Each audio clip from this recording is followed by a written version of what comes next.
What's up, LC? Welcome to your Halloween Spooktacular edition of Tribe TV. I'm Drew Testa. And I'm Paige Kotecki. Don't be a weenie and stay tuned.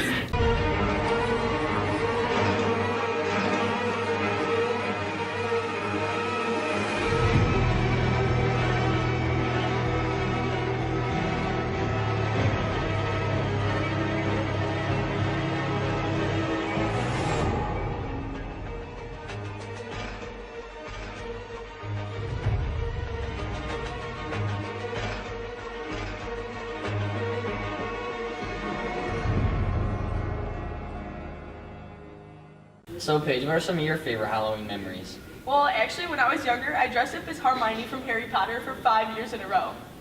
Let's check out what some other LC students' favorite memories are. I'm Jake Renol and I'm a junior. I'm Nick Renol and I'm a junior. Oh wait, I'm Nick and I'm a junior. And I'm Jake, and we dressed up as each other for Halloween. So we were going to a party, a last minute party, and we didn't have any Halloween ideas. So we just dressed up the exact same. I put a name tag that said, hello, my name is Nick, and then Nick put one that said, my name is Jake, and we fooled everybody. Hi, my name is Chardell Deradine, and I am a senior.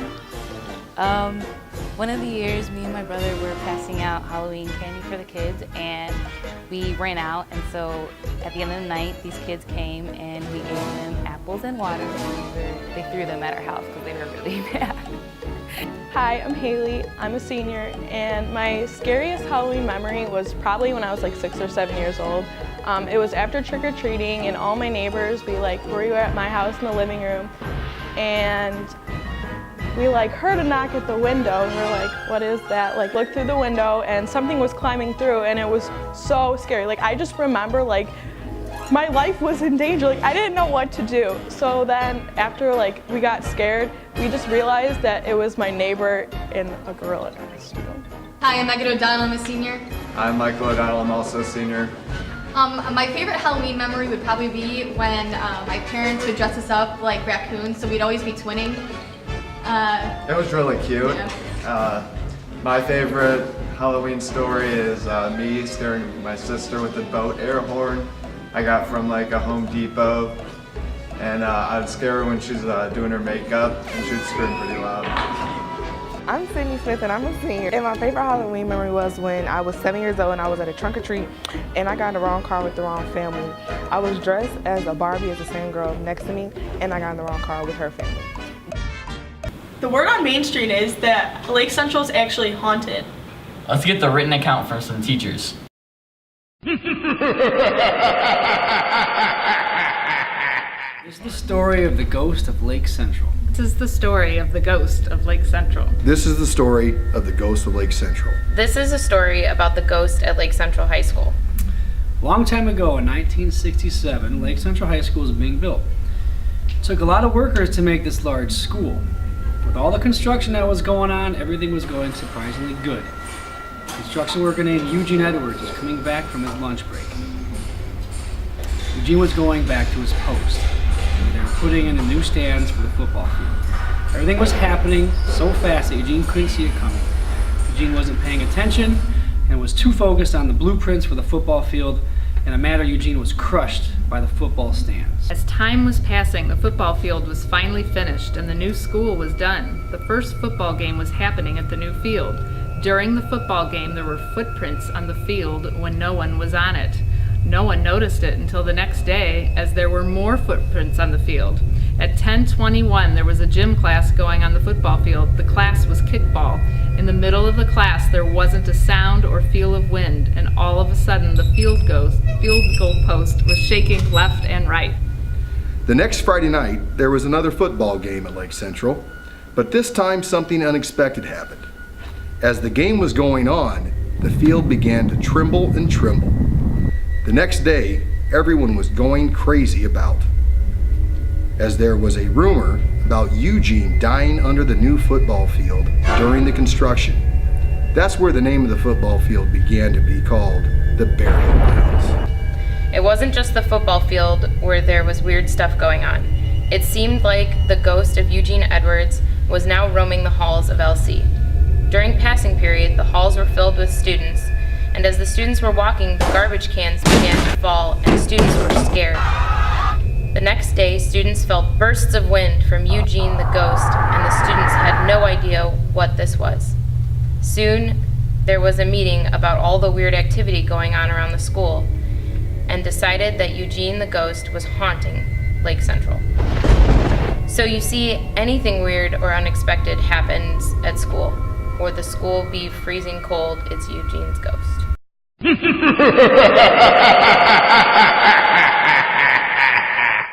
One of my favorite things to do on Halloween is carve my pumpkins. I heard that Lake Central's teachers had a pumpkin carving contest. Let's check it out. My name is Adian Kanaya, and welcome to Carve. Hi, I'm Mrs. Combus, and I love everything pumpkins. Hi, I'm Mrs. Schufer. Go Team Science! Hi, I'm Mrs. Gray. Happy fall, y'all. Today we have 3 lovely contestants who will be competing in 2 rounds. For the first round, they will be asked to decorate a mini pumpkin in exactly 1 minute. This challenge starts now. Now let's see what the contestants have created. I have designed a spider pumpkin.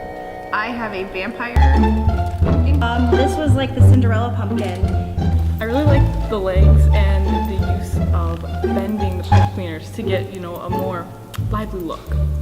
Where's its mouth? I really like the use of the glitter glue. That gave more color, a little vibrant. See, I'm not sure if this is a nose. Then again, I really like the use of the glitter glue. It's really nice, the colors, and I also like that it does have a mouth. Yes, it does have a mouth, that is great, but it doesn't have a nose. And the results are in. And this pumpkin is carved. For our final round on Carved, we are down to 2 contestants, and they will compete in a pumpkin carving contest, which they will only have 5 minutes to complete this challenge. The pumpkins have already been gutted. Let's see what they can do.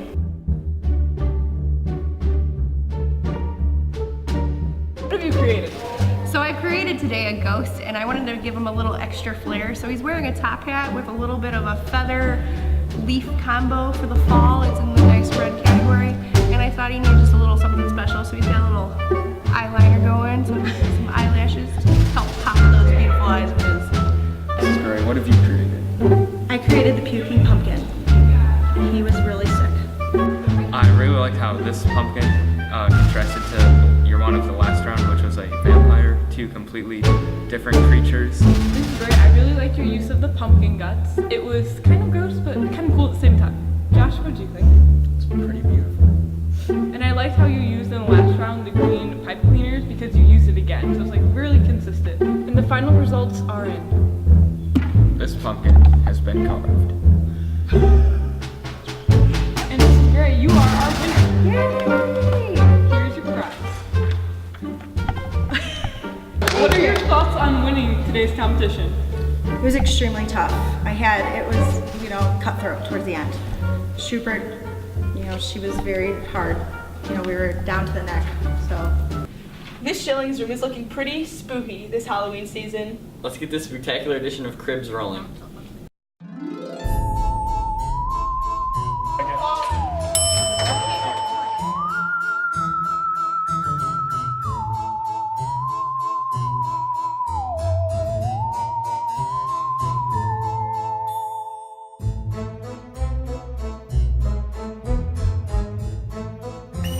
Boo!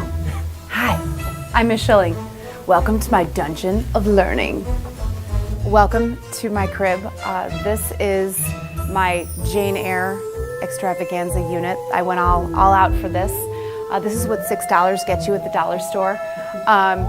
We've got our heavy drapery from the Victorian era. Some scary stuff up here. I have some lights to keep everyone's attention. Of course, we have chains and things and ghostly things associated with the room. One of the fun things we do at the beginning of the Jane Eyre unit to intro that novel, because it is kind of a beast novel, and I want to get the kids to actually open up the book and read it, is the first day I put this on the bookcase and I have students press it. Some victim comes up and presses it, so it's a little fun. And some of them get kind of scared, but it is a little cheesy. Okay, enough of that. Also, we have, of course, our skeleton, and throughout the course of the unit, I've been putting up just kind of silly phrases that might explain why I have a skeleton on the door. You know, former students who have too many tardies, didn't do their essays, or didn't read Jane Eyre, which is the most severe punishment in this class, not reading Jane Eyre. Also, right now, we just finished Romeo and Juliet, so a lot of students completed the blackout poetry, and many of them did some really creative stuff, so I like to post their work. Just makes it a little more homey in here. In the back, you know, these are my pictures of my family, people that I care about, a lot of pictures of some of my students as well. Reminds me why I'm doing this job, especially on days when I need a little encouragement. Also, I have a bookshelf. Anytime students in my PTE are in classes, they're bored, maybe they want something to read, I allow them to go over and check out a book. I talk to them about you know, what I've read. Most of these books on the shelf are everything I've read and that I love. So those are kind of near and dear to me. And I love to share them. My most prized possession in the room, the podium. See this? This year, this is the newest addition of my classroom, Shakespeare. Okay. One of my students brought a little hat. It does get a little chilly in here because I usually keep it at about 60 degrees in the room. But this is Shakespeare, and this award goes to groups of students or students who perform academically in class to a high standard, and they get to hold this, have it on their desk, cuddle with him, talk to him if they need to, ask him for answers on tests and things. Yesterday morning, I walked into class, and to my surprise, there were ceiling tiles strewn all over the floor, and water damage everywhere. So some of those big storms we had over the weekend must have hit, or maybe it was a ghost. Shakespeare posters that I have in the back, one's of Shakespeare, Hamlet, Macbeth, and then my last one over here is from King Lear. All these posters I purchased when I was studying Shakespeare in England. I was there for about a month, and we basically studied about 8 or 10 different Shakespeare plays, and so anytime I could buy a poster from the plays I saw, I did. Hey, thanks for coming to my lair of learning, and now it's back to Tribe TV. Bye.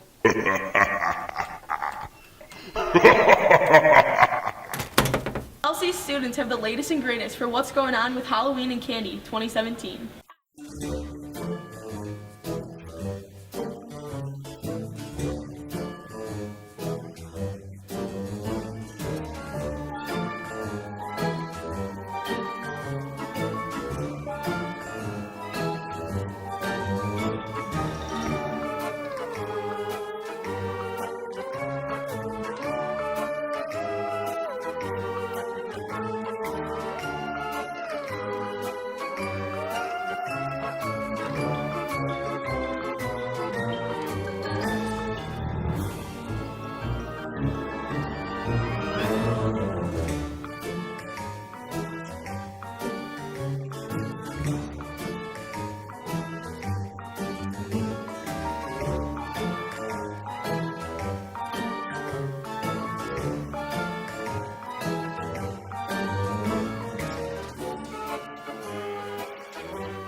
One of our teachers here has had a paranormal encounter.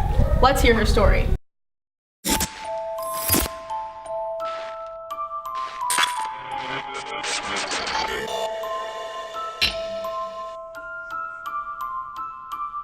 So back in 2008, we had 2 ghosts living in my house, and since then they've kind of disappeared, but it was a pretty active time back then.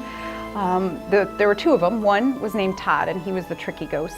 He would lock the doors, like we would come home from work and be laying on the couch, and then the door would be closed and it would be locked and no one else could get back in. He threw hot dog buns off of the refrigerator one night across the kitchen, and we saw him run through the house and out the back door, which I thought it was my cat at the time, but my friend was like, the cat's right here. So I was like, oh no. And then, so that was Todd, the tricky one. The other ghost was my dead neighbor, Julian.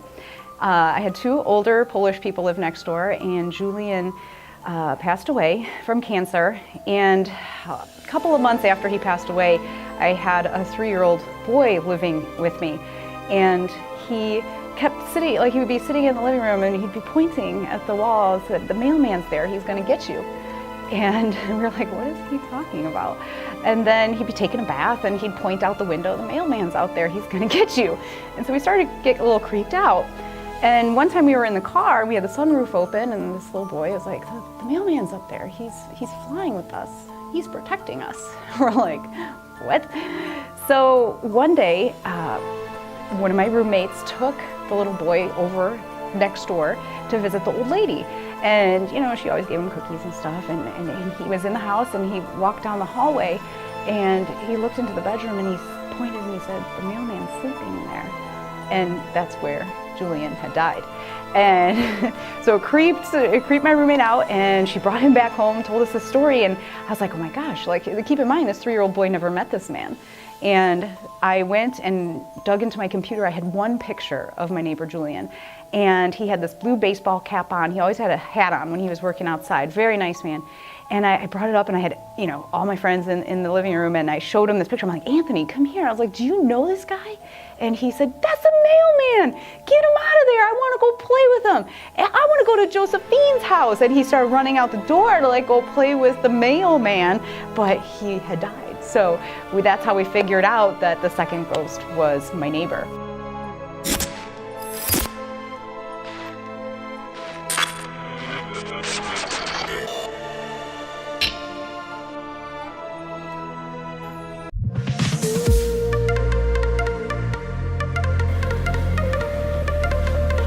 I hope we didn't spook you out too much with this special episode of Tribe TV. I'm Drew Testa. And I'm Paige Kotecki, and we'll catch up with you later.